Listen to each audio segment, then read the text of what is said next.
Bonjour à toutes et à tous, bienvenue sur ma chaîne Ciné Série Galaxy. Aujourd'hui on se retrouve enfin pour Halo saison 2 et on va se retrouver chaque semaine, critique 100% spoilers pour chaque épisode. Et on commence avec les deux premiers épisodes qui ont été diffusés sur Paramount+. Mais avant toute chose, 3 vidéos déjà disponibles sur Halo.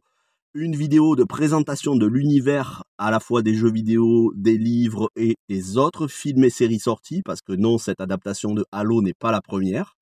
Donc j'avais fait une vidéo il y a maintenant presque 2 ans qui m'avait pris beaucoup de temps et de recherche, je vous encourage à aller la voir. C'est dans la playlist adaptation de jeux vidéo, tout comme la critique de la saison 1 ainsi qu'un live de saison 1 avec les copains.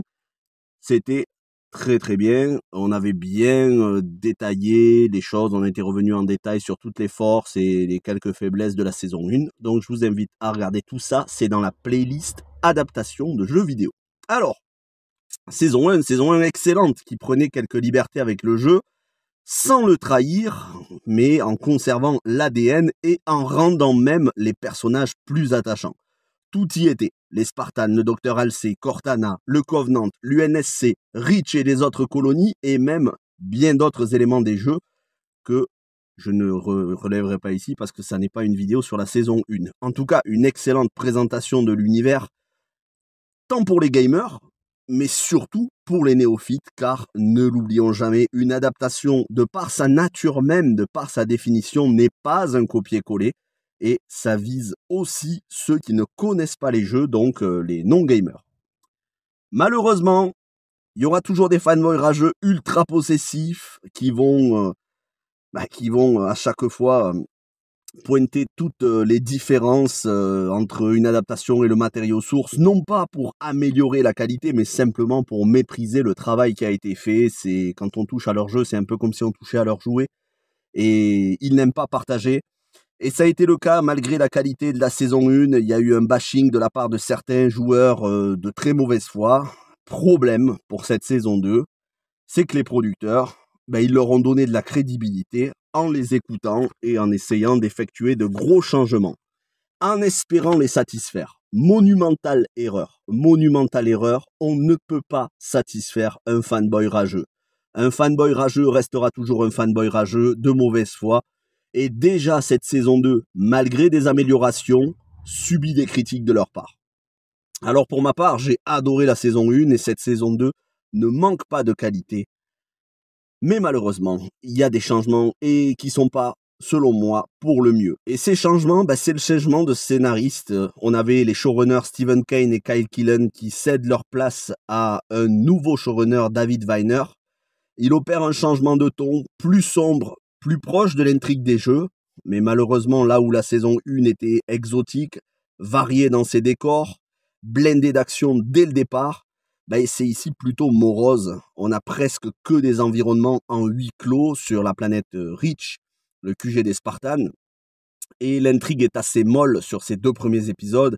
Si on met de côté la séquence d'introduction sur Sanctuary dans l'épisode 1 et la séquence finale au cœur de Reach dans l'épisode 2 qui annonce la chute de Reach, voilà, l'intrigue de la saison va adapter les événements de Fall of Reach, infiltrés par le Covenant. Et d'ailleurs, Fall of Reach, le roman, je vous en ai parlé dans ma vidéo de présentation de l'or de l'univers. Et je vous encourage vraiment parce qu'il y a beaucoup d'autres œuvres Halo. Mais voilà, c'est laborieux sur ces 2 épisodes, plus de 2 heures avant que ça décolle vraiment. Tout ça pour apporter du contexte, pour faire plaisir aux joueurs, pour qu'ils s'y retrouvent un peu plus. Autre changement qui m'a beaucoup déçu, mais qui pourra plaire aux gamers, c'est le changement de compositeur. Exit Sean Connery, le compositeur mythique de 24 heures chrono et Homeland qui avait composé un thème magistral pour la saison 1. Il est remplacé par un autre très grand compositeur que j'adore aussi, Bear McCreary. Et si vous avez un petit peu écouté mes différentes critiques, que ce soit sur les Anneaux de Pouvoir ou Master of the Universe, vous savez que pour moi, Bear McCreary, c'est un grand parmi les grands. Mais ici, il change de générique. Alors le générique reprend le thème, le générique de Halo 2, le jeu. Tant mieux pour les joueurs, déjà le thème est excellent. Mais malheureusement, moi j'appréciais particulièrement celui de la saison 1, j'avais hâte de le réentendre, et au final, le spectateur qui ne sait pas pourquoi il y a eu des changements de scénaristes, de compositeurs, aura du mal un peu à comprendre. Et voilà, c'est malheureux parce que les showrunners font ça pour faire plaisir aux gamers et les gamers vont s'arrêter sur tout ce qui est différent au lieu de féliciter ces quelques changements. Donc, vous voyez, quand on veut faire plaisir à des fanboys de jeux, c'est pas une bonne idée. C'est une erreur de choix artistique et stratégique. Enfin, dernière différence majeure, et alors là aussi je suis déçu, le design de Cortana, il est radicalement différent de celui du visage de Cortana dans la saison 1. Ici, Cortana, elle a un regard détaché, sans expression, là où dans la saison 1, elle avait un regard attachant, enjoué, tendre. Et même si ça reste Jen Taylor, la doubleuse à la motion capture, comme en saison 1, comme dans les jeux, si je me trompe plus, et il me semble que dans les jeux, c'est Jen Taylor aussi. Oui, c'est Jen Taylor. Même si c'est Jen Taylor qui fait le doublage en motion capture, ben, malheureusement, le design est beaucoup trop différent. Donc, c'est un défaut pour moi, et malgré ces déceptions, manque d'action, un peu trop de parlotte, la saison 2 reste quand même très intéressante sur ces 2 premiers épisodes. Et là, je vais vous dérouler tous les qualités, parce que si vous pensez que je n'ai pas aimé ces 2 premiers épisodes pour tout ce que je viens de vous dire, détrompez-vous. Le charisme de Pablo Schreiber qui est irréprochable, comme tous les autres Spartans d'ailleurs. À la psychologie de la Spartan Riz 028 qui va faire l'objet de tout l'épisode 2. Son actrice, Natasha Kulzak, est très touchante. On ressent la faiblesse, le courage et la fierté, peut-être mal placée, du personnage, qui a du mal à admettre la douleur physique au combat.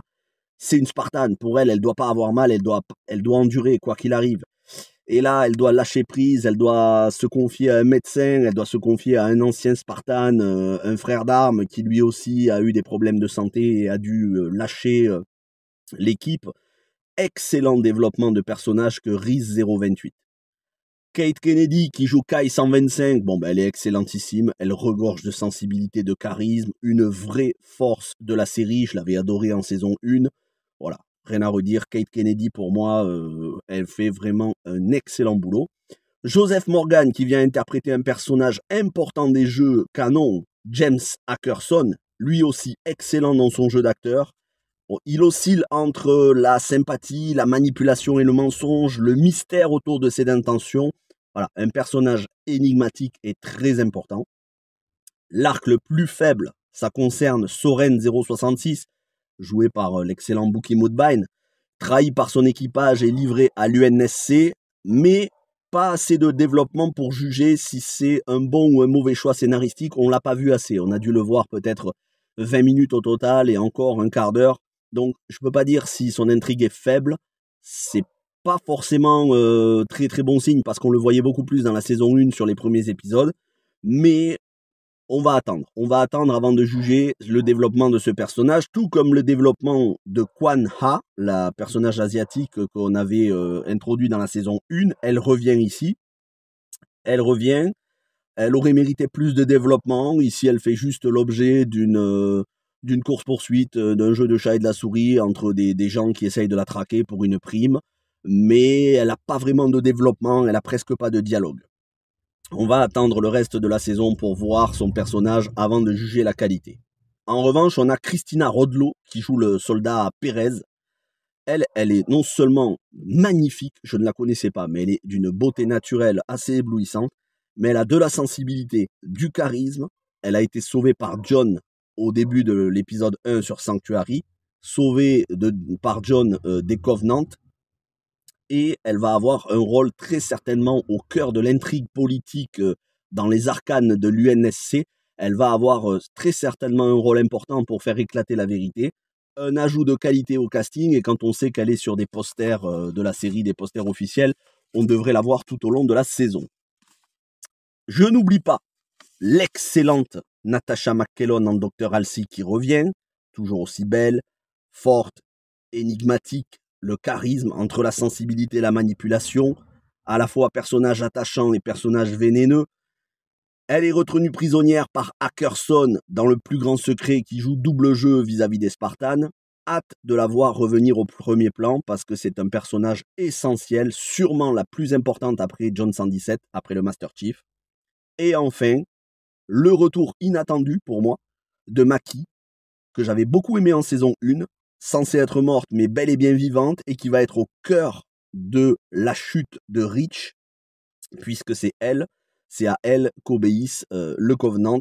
Hâte de voir ses retrouvailles avec Jon, hein. On sait qu'ils ont eu une relation charnelle les deux et qu'ils étaient attachés l'un à l'autre en saison 1. Ça va être tendu, c'est imprévisible, j'ai hâte de voir parce que le personnage avait de la sensibilité et c'est pareil, on ne savait pas exactement si elle était vraiment méchante, si elle était manipulée ou si elle était manipulatrice. Donc hâte de revoir ça. Et au final, vous l'aurez compris, c'est 2 épisodes sur 8. Il y avait 9 épisodes dans la saison 1, ici il n'y en aura que 8. Malgré des changements, pas toujours pour le mieux, on a quand même une équipe de Spartans très attachante.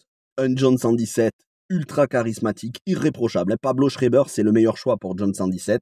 La psychologie encore approfondie. Donc, vivement la suite. Tant pis si ça plaît pas aux fanboys ultra possessifs qui ne jurent que par le copier-coller. La série n'est pas pour eux. Mais en tant que spectateur qui, certes, connaît les jeux, mais n'a pas fait tous les jeux, et c'est pas le but de faire tous les jeux pour comprendre une série, c'est justement ça une adaptation de jeu vidéo, c'est qu'on n'a pas besoin de faire tous les jeux pour tout comprendre. En tant que spectateur, je suis comblé, même si légèrement déçu de ces quelques changements. Attendons de voir le reste de la saison, les 6 épisodes suivants, mais on reste quand même dans le très haut du panier des adaptations de jeux vidéo, mais très très largement au-dessus de The Last of Us, ne serait-ce que The Last of Us. Il faut espérer que Fallout en avril sur Amazon Prime soit d'aussi bonne qualité que la série Halo. Voilà ce que je peux vous dire. N'hésitez pas à me donner votre avis sur ces 2 premiers épisodes en commentaire. On se retrouvera chaque semaine, le week-end, parce que ça me prend quelques jours pour écrire la vidéo, faire le montage. Et moi, je vous retrouve très bientôt, justement, une vidéo sur The Last of Us, la saison 1. Je reviendrai une dernière fois sur la saison 1. Et je vous expliquerai pourquoi, selon moi, The Last of Us n'est pas une bonne adaptation. Vous verrez que mes arguments sont solides. C'est une question de goût, bien évidemment. Merci à toutes et à tous. Passez un bon week-end. Portez-vous bien et à très vite.